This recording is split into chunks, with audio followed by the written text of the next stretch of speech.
ఎలా ఉన్నారు మీరు? బాగున్నారా? నేను బాగున్నాను, మీరు బాగుండాలని కోరుకుంటున్నాను. ఇవాళ అమరావతి రుచుల్లో దోసకాయ వంకాయ రోటి పచ్చడి చూపిస్తున్నాను. మీకు ఎలా చేయాలో మీకు చూపిస్తాను. 100 గ్రాముల పచ్చిమిరపకాయలు తీసుకున్నానండి. 1/4 కిలో వంకాయ ముక్కలు తీసుకున్నాను. ఇలా కట్ చేసుకోవాలి. మనం వంకాయలు నీట్గా శుభ్రం కడుక్కొని ఉప్పు వేసుకొని కొంచెం పక్కన పెట్టేసుకోవాలి. కట్ చేసుకోవాలి. చిన్న గరిటెలు నూనె పోస్తాను. అది పేలతాయండి, జాగ్రత్తగా మూత పెట్టుకొని వేసుకోండి. మీరు ఎందుకంటే ఫస్ట్ ఎందుకు వేసుకున్నామంటే కొంచెం వేపాలండి. అవి వేస్తే కొంచెం వేగం, అందుకని చాలా బాగుంటుంది పచ్చడి మాత్రం. రోటి పచ్చడి వెనకటి రోజులు ఎలా నూరుకునే వాళ్ళు భోజనాలు కానీ అలా చూసాయండి పేలుతున్నాయి, అందుకని మూత పెట్టేసారు. చూసా ఎలా పేలిందో పచ్చడికాయ, అందుకని మూత పెట్టుకోవాలి. ఇప్పుడు వంకాయ ముక్కలు వేసుకున్నాం. కాల్చిగా గుజ్జుగా ఉంటాయండి పచ్చడి, చాలా బాగుంటుంది. లేదండి మూత పెట్టుకునే పని. మూత పెట్టుకున్నాం అనుకో వంకాయలు నీరు కమ్ముతాయి, నీరు వచ్చేస్తాయి. మన కూర కాదు కదండి, పచ్చడికే కదా, అందుకని మూత పెట్టుకోకూడదు. ఇంకా మనం చూసారా, ఈ సైజు కాయలు 2 కోసుకున్నాం. కాయలు 2 కోసుకున్నాను. సన్నగా ముక్కలు ఇట్లాగా కట్ చేసుకోవాలి. సన్నగా మనం అంటే మేము ఇత్తు తినమండి, అందుకని ఇత్తు తీసేసాము. ఇత్తు లేదనుకోవద్దు మీరు. అందుకని పచ్చిమిరపకాయలు వంకాయ ముక్కలు ఏగేలోగా మనం కొత్తిమీర ఇలా లేత తీసుకోవాలి. ఏదైనా పర్వాలేదనుకో, మాకు ఫ్రెష్గా తీసుకొచ్చారు ఈరోజు. ఫ్రెష్గా వేసుకుంటేనే పచ్చడి చాలా బాగుంటుందండి. ఇప్పుడు ఇది శుభ్రం చేసుకొని కట్ చేసుకొని పక్కన పెట్టుకున్నాం. శుభ్రం కడుక్కొని ఈ మోతాదులో వేసుకోవాలి మనం. మరి పచ్చిగా కాదు, మరి ఇది గలగలగల వేగడం కాదు. ఇట్లా వేసుకుంటే గుజ్జుగా ఉంటుంది. ఇప్పుడు ఆపేసుకున్నాం. ఇప్పుడు తర్వాత చల్లారిన తర్వాత రోటి పచ్చడి చేసుకున్నాం. చూపిస్తాం.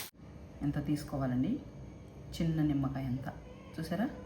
ఇలా శుభ్రంగా కడుక్కొని ఇలాగా మెత్తగా ఉంటుంది. స్పూన్ పట్టిద్దు. పచ్చిమిరపకాయలు వేసుకోవాలి.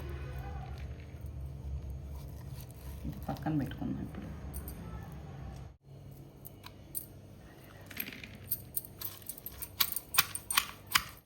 బాగా లోపలే ఉండకూడదండి. చింతపండు కొంచెం పైన ఉంటే మెత్తగా మెదుగుతుంది పైన వేస్తే.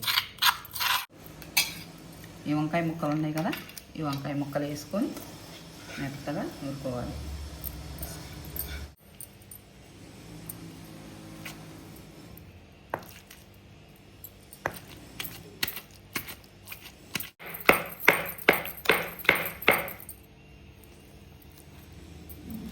ఇలా మెత్తగా నూరుకోవాలండి, గుజ్జుగా పచ్చడి. కొంచెం తీసి పక్కన పెట్టి చిన్నుల్లిపాయలు ఒక 6-7 సరిపోతాయి. చిన్నుల్లిపాయలు పచ్చట్లోకి ఎంత వేసుకుంటే అంత మంచిదండి, బాగుంటాయి.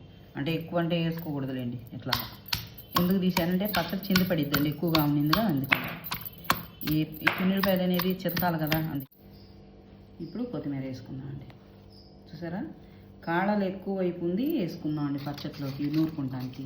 ఎందుకంటే ఇప్పుడు ఇది నూరుకున్నాం. కొత్తగా మెదిగిందండి కొత్తిమీర కూడా, చూసారా?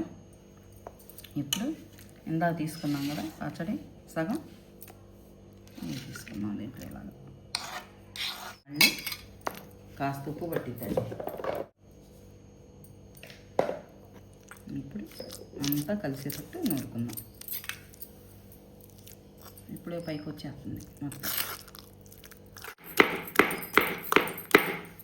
ఇప్పుడు మెత్తగా మెదిగింది కదండి, గుజ్జుగా ఉంది. చూసారా పచ్చడి? రోటి పచ్చడి అంటే రోటి పచ్చడి. ఇప్పుడు ఈ ముక్కల్లో వేసుకొని కలుపుకోవాలి. ఈ ముక్కలకంతా పట్టాలి, ఇదంతా గుజ్జుగా ఉంటుంది అప్పుడు. ఎందుకంటే మీరు రోట్లో వేసి ఎందుకు దంచలేదు అనుకుంటారు, దంచకూడదండి. ఇది ముక్కల పచ్చడి కొంచెం కరకరలాడుతుంటేనే బాగా టేస్ట్గా ఉంటుందండి. మనకి గుజ్జుగా అన్నంలో కలుపుకున్నప్పుడు ముక్కలో కరకరలాడుతుంటాయి కొంచెం. చూసారా ఎలా ఉందో? ఇప్పుడు తిరగమాత పెట్టుకుందాం వెళ్ళి. 3 గరిటెలు ఆయిల్ పోసుకోవాలండి. 4 చిన్నులపాయలు, 2 ఎండుమిరపకాయలు.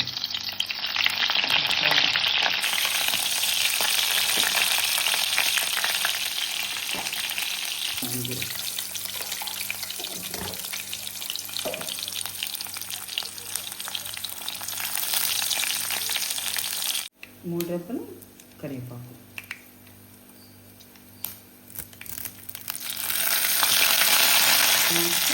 కొత్తిమీర.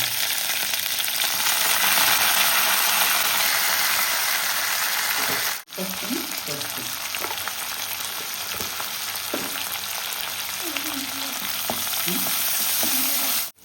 కాస్త ఇంగువ.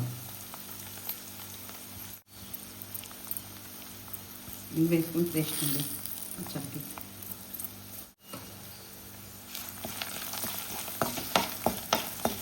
ఇప్పుడు ఈ నూరుకున్న పచ్చడి